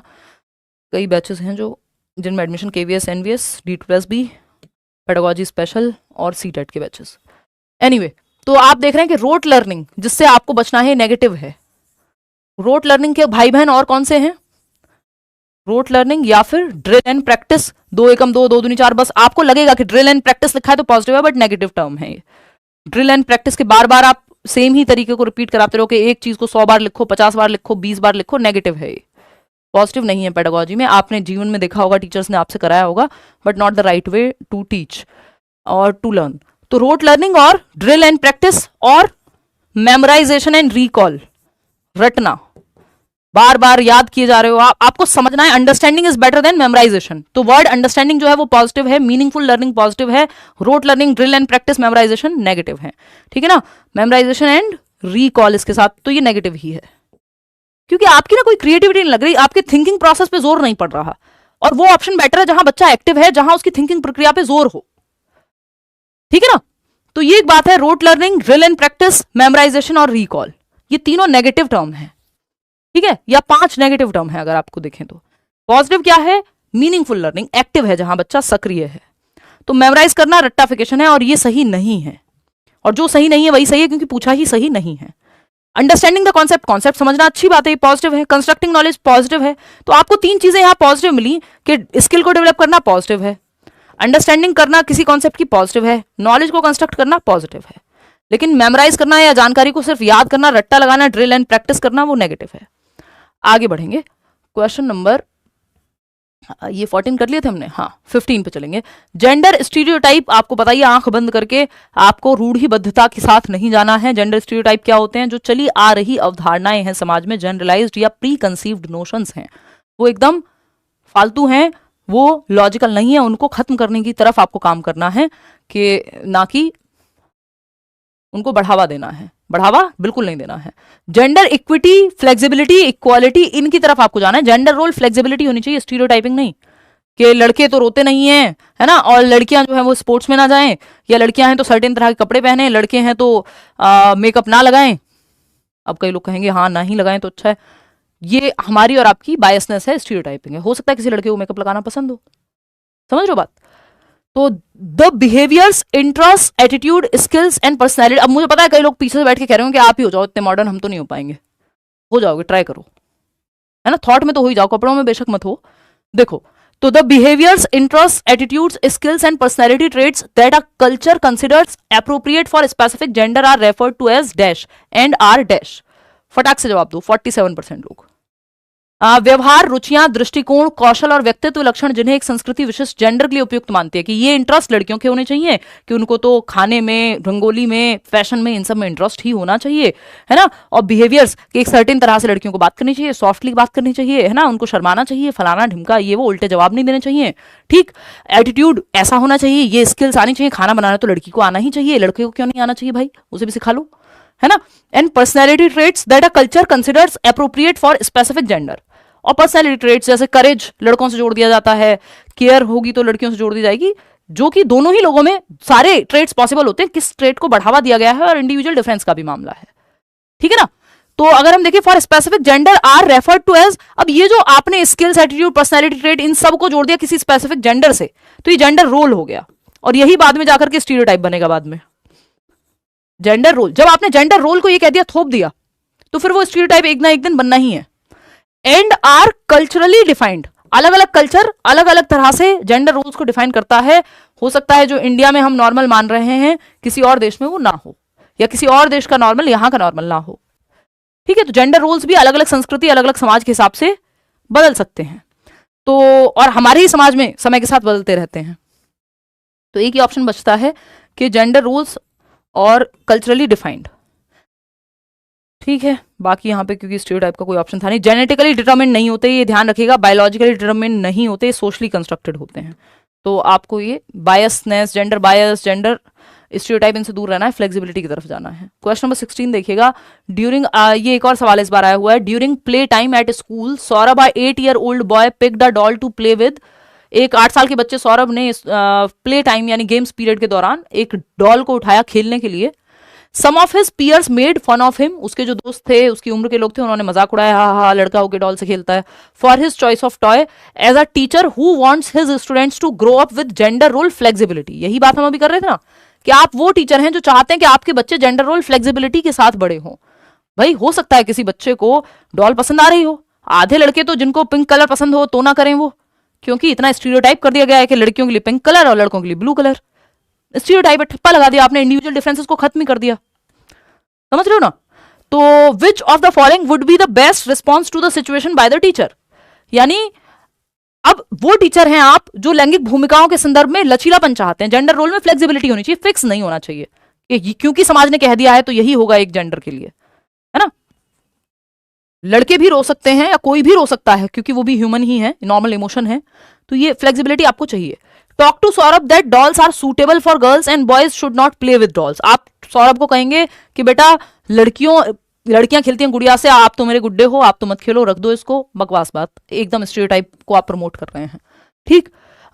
Tell Saurabh that he should play with something else because his friends won't approve of him playing with doll. अगर आपने ये कर दिया तो आप बच्चे में बहुत ही खराब तरीके का सोशलाइजेशन करा रहे हैं कि कंफर्मिटी भर दे रहे हैं। फिर वो कभी भी जो खुद पसंद करता है वो स्टैंड नहीं लेगा उस चीज के लिए, क्योंकि आपने कहा कि तुम्हारे दोस्त अप्रूव नहीं करेंगे, इसलिए तुम ये छोड़ दो। Let Saurabh play with doll and tell other children that they can also choose any toy of their choice. Saurabh को आप गुड़िया से खेलने देंगे और बाकी बच्चों को भी कहेंगे कि दूसरे बच्चों को कहना चाहिए कि वे भी अपनी पसंद का कोई भी खिलौना उठा सकते हैं, जिसका जिस चीज से मन करे। किसी लड़की का कार से खेलने का मन है तो वो खेल सकती है, सौरभ का डॉल से खेलने का मन है तो सौरभ खेल सकता है ना। अब ये सिर्फ यहां जवाब में नहीं कि 94% लोग सही जवाब दे रहे हैं, जिस दिन जीवन में उतार लोगे तब पता लगेगा कि कितना मुश्किल है या कितना मजेदार है। डिपेंड करेगा आप कितने रीढ़ की हड्डी वाले व्यक्ति हैं। Quietly take away the doll and give a car toy to Saurabh without saying anything. बकवास बात, ठीक है। तो जेंडर रोल फ्लेक्सिबिलिटी में चीजों को, एटीट्यूड को, कपड़ों को, बिहेवियर को नहीं जोड़ना है किसी जेंडर से, अगर आपको जेंडर रोल फ्लेक्सिबिलिटी के साथ चलना है, जो कि पॉजिटिव टर्म है। नेगेटिव की जब हम बात कर रहे हैं, ये क्वेश्चंस का सीक्वेंसिंग मुझे, हाँ ठीक है। क्वेश्चन नंबर 17 देखिएगा, सोशल एक्सक्लूजन और इंक्लूजन। तो इंक्लूजन एनी डे बेटर है, सेग्रीगेशन या एक्सक्लूजन बेटर नहीं है। तो to cater to students from disadvantaged background, यानी वो बच्चे जो वंचित समूह वर्ग से आते हैं, चाहे वो आर्थिक स्थिति से, जाति के आधार पे, धर्म के आधार पे, किसी भी आधार पे समाज ने उनको हाशिए पे रखा है ना, उतने मौके नहीं मिल पाए जितने बाकी लोगों को मिल रहे थे। तो वंचित पृष्ठभूमि के छात्रों का समायोजन करने के लिए शिक्षकों को किसका पालन करना चाहिए? कई बार लड़कियां भी डिसएडवांटेज पोजीशन में ही पाई जाती हैं समाज में। क्यों? क्योंकि उतने मौके उनको दिए ही नहीं जा रहे जितने शायद उनके भाई को या उनके पिताजी को मिले हैं। तो disadvantage background teacher should practice what? जो बच्चे डिसएडवांटेज या वंचित पृष्ठभूमि से आए हुए हैं, ऐसे जाति संप्रदाय से आए हुए हैं जिनको हमेशा पिछड़ा ही माना जाता रहा है, तो क्या करे टीचर? सोशल एक्सक्लूजन कर दे, इनको अलग थलग कर दे कि तुम बाकी बच्चों के साथ मत बैठा करो, उनके साथ खाना मत खाया करो। नहीं, अभी मूवी आई थी कौन सी आई थी वो, धड़क 2, तो उसमें इस चीज पे चर्चा हुई है, देखिएगा, अच्छी मूवी है, मतलब पेपर के बाद देखिएगा प्लीज। सोशल मार्जिनलाइजेशन, सामाजिक हाशियाकरण, ये भी नहीं करना है आपको, उनके साथ अलग थलग नहीं करना है। स्टैंडर्डाइज करिकुलम पहले ही बात कर चुके हैं कि ये बहुत अच्छा तरीका नहीं है, फ्लेक्सिबिलिटी पे जाएंगे हम। Differentiated instruction is the best, अभी थोड़ी देर पहले भी हम चर्चा कर रहे थे। विभेदी अनुदेशन, आप डिफरेंट लेवल उनसे जुड़े एग्जाम्पल्स भी लेंगे, उनसे जुड़े एज इन लेबल करने के लिए नहीं, जो उस बच्चे को भी समझ में आए उन तरीकों से भी पढ़ाएंगे, है ना। इजी, मॉडरेट, डिफिकल्ट, सब चीजों को आप इंक्लूड करके रखेंगे। तो एक्सक्लूजन नहीं करना है, इंक्लूजन करना है। रिवॉर्ड और पनिशमेंट से बचना है आपको पूरे पेपर में, अपॉर्चुनिटीज देनी है, अवसर देने हैं बच्चे को एक्टिव रखना है। तो मीनिंगफुल लर्निंग की अभी हम बात कर रहे थे। अर्थपूर्ण अधिगम कैसे होगा? अर्थपूर्ण अधिगम जब बच्चा रहेगा एक्टिव, भाई तभी तो मीनिंगफुल है। कोई भी चीज सार्थक कब है आपके लिए, या अर्थपूर्ण कब है? जो वो आपके जीवन से जुड़ी हो, जब आप उसको लाइफ से कनेक्ट कर दें, ठीक है ना। तो provisions of rewards and punishment, इससे तो बचना, यही तो नेगेटिव है। अभी तो यही तो देख रहे हैं हम, रिवॉर्ड पनिशमेंट से कोई मीनिंगफुल लर्निंग नहीं होती, रट्टाफिकेशन होती है रिवॉर्ड पनिशमेंट से। Opportunities to interact with each other, हाँ बच्चे यहाँ एक्टिव है, जिस ऑप्शन में बच्चा एक्टिव है, सिंपल तरीका है, ये सालों से मैं कहते हुए आ रही हूँ, वो आपको बचा लेगा। वो ऑप्शन सही ही होता है जहां बच्चा एक्टिव है, सबसे ज्यादा एक्टिव है बल्कि। तो यहाँ बच्चा सक्रिय है, एक दूसरे के साथ संवाद करके, अपॉर्चुनिटीज, अवसर मिल रहे हैं इंटरेक्ट करने के। बाकी के 2 ऑप्शन भी देखेंगे। Reflections on learning, how to learn, यानी बच्चा रिफ्लेक्ट कर पा रहा है, चिंतन कर पा रहा है, प्रकाश डाल पा रहा है कि कैसे सीखते हैं, इस बात पे वो चिंतन कर पा रहा है, यानी अवसर मिल रहा है सोचने का। तो सेकंड और थर्ड दोनों ही सही हैं। रिवॉर्ड पनिशमेंट से आपको बचना है, बच्चे को एक्टिव रखना है, आपको अपॉर्चुनिटीज देनी है उसको एक्टिव होने की, सोचने की, समझने की, जहां उसका दिमाग चले, शरीर चले। बच्चा जितना एक्टिव है, जितने ज्यादा सेंसेस इन्वॉल्व हैं, उतने अच्छा है। टीचर सेंटर्ड क्लासरूम हमको नहीं चाहिए, हमको चाहिए learner centred classroom. Teacher centred में सिर्फ टीचर एक्टिव होता है, लर्नर सेंटर्ड में टीचर और बच्चे दोनों एक्टिव होते हैं। सिंपल सिंपल सिंपल, फटाक से जवाब दे दो, आसान सवाल है। असर्शन क्या है? Learner centred approach is one where textbook is the centre of all learning. Possible ही नहीं है। लर्नर सेंटर्ड में टेक्स्ट बुक या टीचर नहीं होगा सेंटर में, लर्नर होगा, यानी चाइल्ड होगा, यानी बच्चा होगा, स्टूडेंट होगा। रीजन क्या है इसका? Students in middle school learn best when asked to reproduce the textbook. Reproduce का मतलब है रट्टा लगा लिया है उन्होंने और उसी को उगल रहे हैं पेपर पे, दोनों ही गलत हैं। तो सिंपल है, both are false, fourth option. तो हमें वो चाहिए जहां बच्चा एक्टिव हो, यानी बच्चा सेंटर में हो, बच्चा और टीचर दोनों एक्टिव हो। एक्टिविटीज सेंटर में ना हो, टीचर और स्टूडेंट सेंटर में ना हो, स्टूडेंट सेंटर में हो, उनके हिसाब से चीजें बने। ठीक है जी, आगे बढ़ेंगे। ब्लैंक स्लेट या स्टिमुलस रिस्पॉन्स या रिवॉर्ड पनिशमेंट को एकदम सिरे से नकारना है, नेगेटिव है ये। को कंस्ट्रक्शन पॉजिटिव है, यानी साथ में मिलके बच्चे जो है को कंस्ट्रक्ट कर रहे हैं, सृजन कर रहे हैं ज्ञान का। तो इन द कंस्ट्रक्टिविस्ट व्यू, जिससे पियाजे और वाइगॉत्स्की बिलोंग करते हैं, जो कहता है बच्चा लिटिल साइंटिस्ट है, बच्चा सीख सकता है, एक्टिव सक्रिय रूप से मीनिंगफुल लर्निंग कर सकता है, बच्चा ब्लैंक स्लेट नहीं है। बच्चा जब स्कूल में आता है तो अपने अनुभव लेकर के आता है। वो 6 साल का बच्चा है, जब पहली क्लास में एडमिशन ले रहा है, तो आपको क्या लगता है 6 साल तक ना उसने कहीं ट्रेवल किया, ना वो कभी नानी के यहाँ गया, ना उसने आसपास दुनिया देखी, ना कोई कार्टून देखा, कोई अनुभव ही नहीं है, उसका ब्लैंक स्लेट है, वो खाली तख्ती है, एम्प्टी वेसल है, खाली बर्तन है। या स्टिमुलस और रिस्पॉन्स को जोड़ के पढ़ा दो, उद्दीपक उद्दीपन को, उद्दीपक और अनुक्रिया को, नहीं, ये क्या हो जाएगा, ये रट्टाफिकेशन हो जाएगी, है ना। ये व्यवहारवादी व्यू पॉइंट हो जाएगा, यानी जिसको हम बिहेवियरिस्टिक व्यू पॉइंट कहते हैं, और कंस्ट्रक्टिविस्ट व्यू पॉइंट है जहां बच्चा एक्टिव है। और हमारा पूरा जो कहानी, हमारा एनसीएफ से लेकर सब कुछ कंस्ट्रक्टिविज्म पे बेस्ड है। मॉडर्न डे में हम जो पेडागोजी अपनाते हैं वो रचनावाद को ध्यान में रखते हुए, सेंटर में रखते हुए अपनाते हैं। व्यवहारवादी तो जॉन लॉक ने कहा है कि ब्लैंक स्लेट है बच्चा, खाली तख्ती है, क्ले मिट्टी है, एम्प्टी वेसल है, कुछ भी बना दो, कैसे भी बना दो। इसको हम मॉडर्न डे में अच्छा नहीं मानते। तो learning is simply writing associations on the blank slate of our brains. तो ब्लैंक स्लेट मानना ही नहीं है आपको, बच्चे को एक्टिव मानना है। एक्टिव कंस्ट्रक्टर ऑफ नॉलेज है वो, ज्ञान का सक्रिय निर्माता है बच्चा। इंडिविजुअल्स आर पैसिवली इन्फ्लुएंस्ड, ये तो वर्ड अपने आप में नेगेटिव है, बच्चों को पैसिव नहीं रखना। इंडिविजुअल्स आर कंडीशनड, कंडीशनिंग भी, स्टिमुलस रिस्पॉन्स भी, ब्लैंक स्लेट भी, ये सब व्यवहारवादियों के शब्द हैं, इनसे दूर रहना है। रिवॉर्ड पनिशमेंट ये सब नेगेटिव है। इज अ प्रोसेस ऑफ को कंस्ट्रक्शन ऑफ नॉलेज। को कंस्ट्रक्शन का मतलब क्या है, बच्चे भी साथ में ज्ञान का सृजन कर रहे हैं, एक दूसरे के साथ, टीचर के साथ मिल करके, ठीक है, वो भी ज्ञान में पूरी, उनका भी एक भागीदारिता है, सह निर्माण कर रहे हैं ज्ञान का।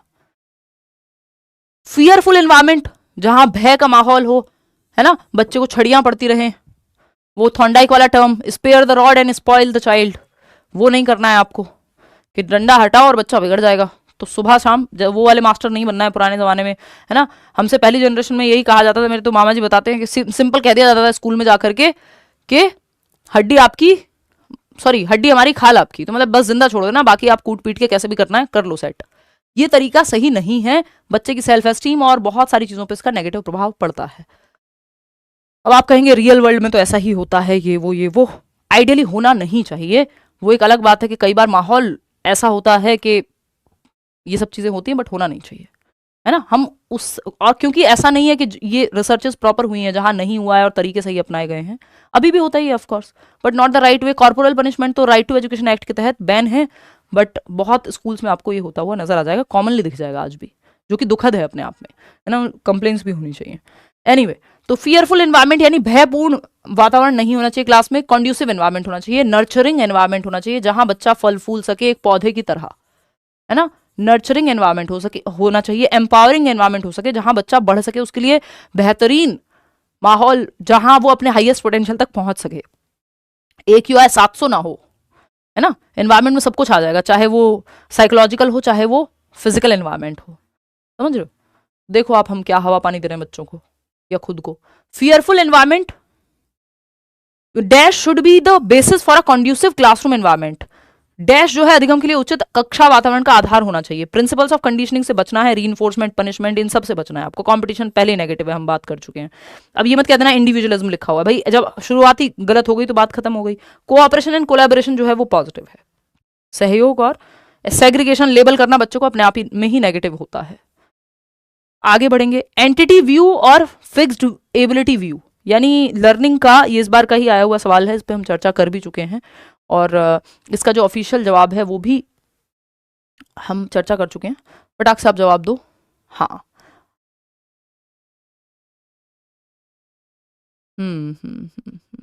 गलत जवाब दे रहे हो यार, ये मैंने करेक्ट करा दिया था सेकंड सेशन में, फर्स्ट भी नहीं है इसका जवाब, मैं हटा ही देती हूँ उसको।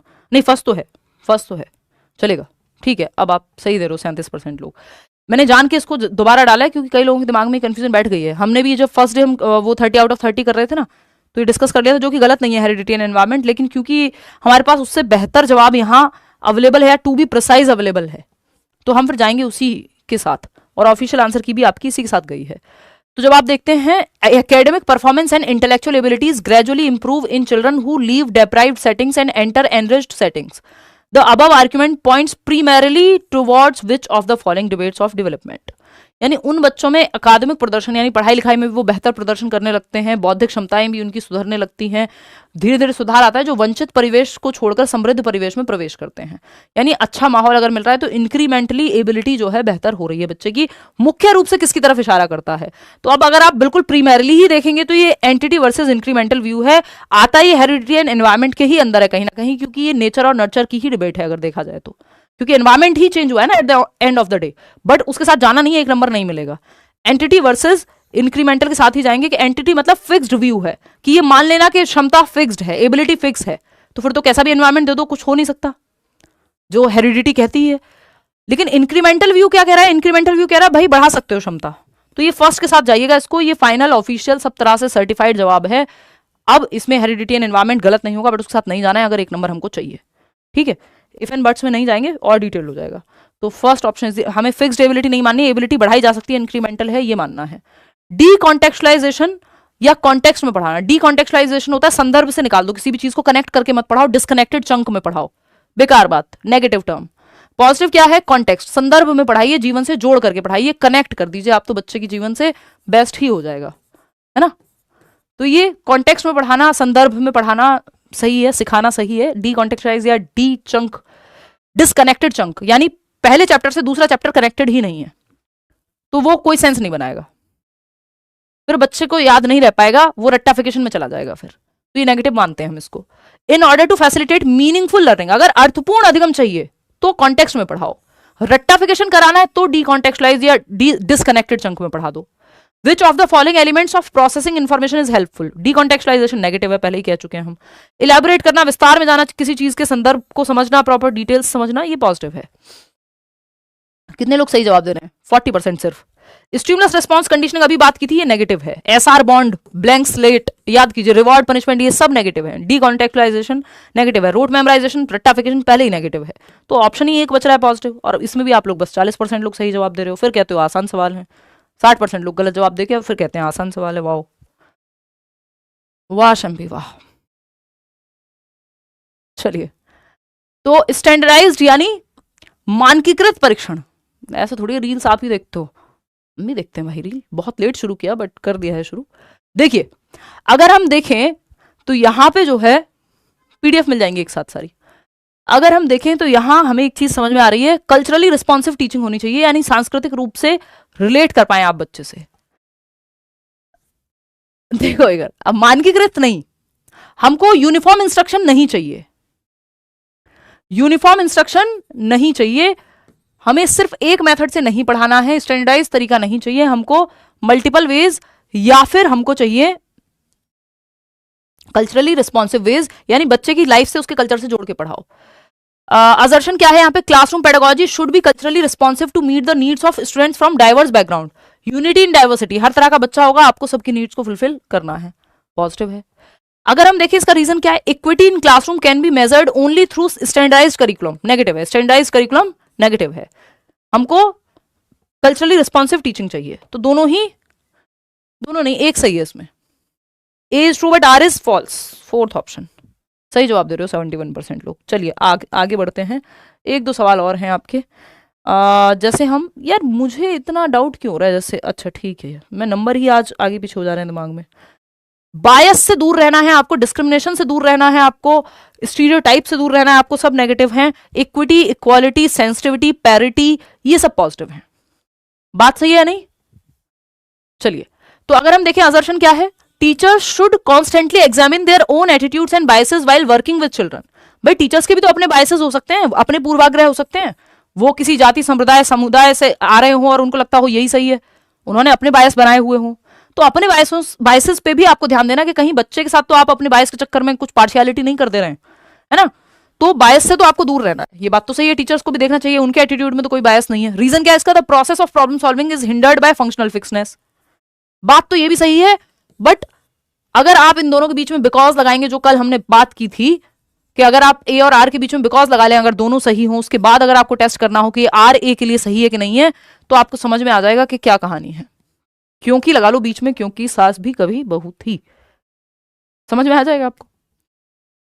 4 ऑप्शन कह रहे हैं 45% लोग, सब ढह गए इस जवाब में, क्योंकि आपके सिलेबस से बाहर की बात हो गई, या आपने सोचा हुआ है या तो ए एंड आर दोनों सही है तो रीजन भी सही होगा, है ना, समझ रहे हो, जो कि गलत है। Teachers should constantly examine their own attitude, teacher को अपने बायसेस को चेक करते रहना चाहिए, बात सही है, ट्रू, तो ए ट्रू हो गया। रीजन क्या है, the process of problem solving is hindered by functional fixedness, यही पहला क्वेश्चन किया था हमने कि फंक्शनल फिक्सनेस से तो प्रॉब्लम सॉल्विंग में बाधा बनती है, क्योंकि आपने एक ही तरीका अपना लिया प्रॉब्लम को सॉल्व करने का, और ये तो नेगेटिव हो जाएगा, क्योंकि जरूरी थोड़ी एक ही तरीके से प्रॉब्लम सॉल्व हो जाए, तो फंक्शनल फिक्सनेस तो नेगेटिव टर्म है, नेगेटिव कीवर्ड है, नेगेटिव टैग वर्ड है, तो ये बात एकदम सही है कि प्रॉब्लम सॉल्विंग में बाधा बनेगा फंक्शनल फिक्सनेस। लेकिन क्या ये दोनों एक दूसरे के लिए सही है कि नहीं है, तो बिकॉज लगा के देख लो कि टीचर्स को अपने एटीट्यूड को एग्जामिन करते रहना चाहिए, क्योंकि प्रॉब्लम सॉल्विंग में फंक्शनल फिक्सनेस बाधा बनती है, दो अलग बातें हैं, है ना, यहां प्रॉब्लम सॉल्विंग की बात हो रही है, वहां बायस की बात हो रही है, तो ये रीजन सही नहीं है। Both A and R are true but R is not the correct explanation of A. ठीक है जी, ये बात क्लियर है, आगे बढ़ेंगे। क्वेश्चन नंबर 26 देखिएगा, एक सवाल और है इसके बाद। नेग्लेक्ट ऑफ प्रायर नॉलेज और build on old knowledge. Prior knowledge होती है प्रीवियस नॉलेज, पूर्व ज्ञान, इसको नेग्लेक्ट नहीं करना है, इसको आधार बनाना है बच्चे की प्रीवियस नॉलेज को, जो भी बच्चा घर से लेके आए वो सब पॉजिटिव है, यानी उसका पूर्व ज्ञान, यानी उसकी ओल्ड नॉलेज, उसकी प्रीवियस नॉलेज, उसका कल्चर, उसकी भाषा, उसका खाना, उसका पहनावा, एवरीथिंग, उस पर बिल्ड ऑन करना है आपको, ठीक है ना। तो अगर आप देखें what is the role of prior knowledge in constructivist learning, रचनावादी या संरचनावादी अधिगम में पूर्व ज्ञान की क्या भूमिका है। भाई कंस्ट्रक्टिविस्ट कहेंगे नॉलेज को बिल्ड करो, कंस्ट्रक्शन होगी प्रीवियस नॉलेज से, तो जैसे नींव के ऊपर आप बनाते हैं मंजिला इमारतें, वैसे ही प्रीवियस नॉलेज बच्चे के लिए नींव के जैसा है, तो कंस्ट्रक्टिविस्ट तो कहेंगे इस पे तो हम बना लेंगे इमारत, प्रायर नॉलेज तो इंपॉर्टेंट है, prior knowledge is important for building connections and facilitating new learning, हाँ यही कहेंगे, तो prior knowledge is only important for advance learners who already familiar with the topic, नहीं सबके लिए इंपॉर्टेंट है प्रीवियस नॉलेज ओनली, तो वैसे भी आपको बताइए शुरुआत में बताया था। Prior knowledge can hinder the learning process, नहीं भैया मदद मिलती है पूर्व ज्ञान से, पूर्व ज्ञान से नए ज्ञान को, नोन टू अननोन जाते हैं, ज्ञात से अज्ञात जाते हैं, तो फर्स्ट ऑप्शन ही एकमात्र सही जवाब है। सेकंड ऑप्शन क्यों दे रहे हो भाई, only important for advanced learners who are already familiar, मतलब वो बच्चा जो वीक है और जो उसको आता है वो जरूरी नहीं है उसकी प्रीवियस नॉलेज इंपॉर्टेंट नहीं है नया सिखाने के लिए, बस एडवांस्ड बच्चों की ही प्रीवियस नॉलेज जरूरी है, प्रणाम, ऐसा नहीं होता, हर बच्चे की प्रीवियस नॉलेज इंपॉर्टेंट है। इनएक्टिव प्रोसेस यानी सीखना एक पैसिव प्रक्रिया है, इसको आप पैसिव भी लिख सकते हो, ये नेगेटिव टर्म है अपने आप में, ये नेगेटिव कीवर्ड है, समझ रहे हो। एक्टिव होना बच्चे का, डिबेट करना, डिस्कशन करना, एक्सप्लोर करना, ये सब पॉजिटिव बातें हैं, अन्वेषण करना, डिस्कवरी करना, ये सब पॉजिटिव टर्म है। नेगेटिव सिंपल इनएक्टिव होना बच्चे का, ठीक है। असर्शन क्या है इसमें, teachers should encourage debates, discussions and collaboration among students, बच्चे एक्टिव हैं, सिंपल सही है। रीजन क्या है, knowledge production is an inactive process, passive process, निष्क्रिय है, बच्चे सो जाएं क्लास में लेक्चर चलता रहे, गलत बात है। An engagement in group activities hinders, यानी बच्चों को अगर एंगेज करोगे तो ये तो बाधा बन जाएगा बच्चे के सीखने में, फालतू बात है, नेगेटिव है, इनएक्टिव नहीं होगा, एक्टिव होगा, अभी हमने पढ़ा है, तो A is true but R is false. Third option is the right answer, 68% लोग सही जवाब दे पा रहे हैं आउट ऑफ 27, कितने क्वेश्चंस ठीक हुए, ये टर्म्स आपको अलग से एक लिस्ट में शेयर कर दूंगी नोट्स में, है ना, तो वो भी आपको मिल जाएंगे यहाँ, ये कल ही मैं शेयर करा देती हूँ आपको लिस्ट, है ना राहुल, कल करा देंगे ये एक बार। हाँ दी एंड, गुड नाइट हो जाओ अब आप लोग, अपने अपने घर जाओ, चलो हो गया आज का खेल खत्म, आई मीन घर पे ही हो आप अपने, लेकिन ऐसे कहते हुए अच्छा लगता है, फील आती है जैसे क्लास खत्म हो गई हो, है ना। चलिए इसके अलावा कोई और डाउट हो तो कमेंट्स में पूछ लीजिएगा, लाइक शेयर सब्सक्राइब आप कर लीजिएगा, आज के लिए हम इतना ही रखेंगे। आउट ऑफ 27 क्वेश्चंस आपके कितने ठीक हुए वो आप बता दीजिएगा, और कल हम लोग मिलते हैं, कल 30 मिक्स्ड क्वेश्चंस करते हैं, देखते हैं आप में से कितने लोग ठीक जवाब देते हैं उनका, है ना, कल थोड़े से हम ठीक क्वेश्चन करेंगे, ठीक है सरकार, tata bye bye, take care, revise कर लीजिएगा, रट्टे मत लगाइएगा, क्वेश्चंस इंपॉर्टेंट नहीं है ये वाले सेशन में, इस सेशन में आपके टैग वर्ड्स इंपॉर्टेंट है, ठीक है। गुड नाइट, कल मिलते हैं 9-10 बजे, जितने भी बजे मौका मिलेगा, कल ऑफलाइन क्लास भी है ना, और फिर परसों से मैं छुट्टी पे हूँ, चलिए टेक केयर, फिर उसके बाद हम तसल्ली से जनवरी में एक महीना हम बहुत अच्छे से पढ़ेंगे, फिर रोज रोज मिलेंगे, चलिए बाय बाय, गुड नाइट।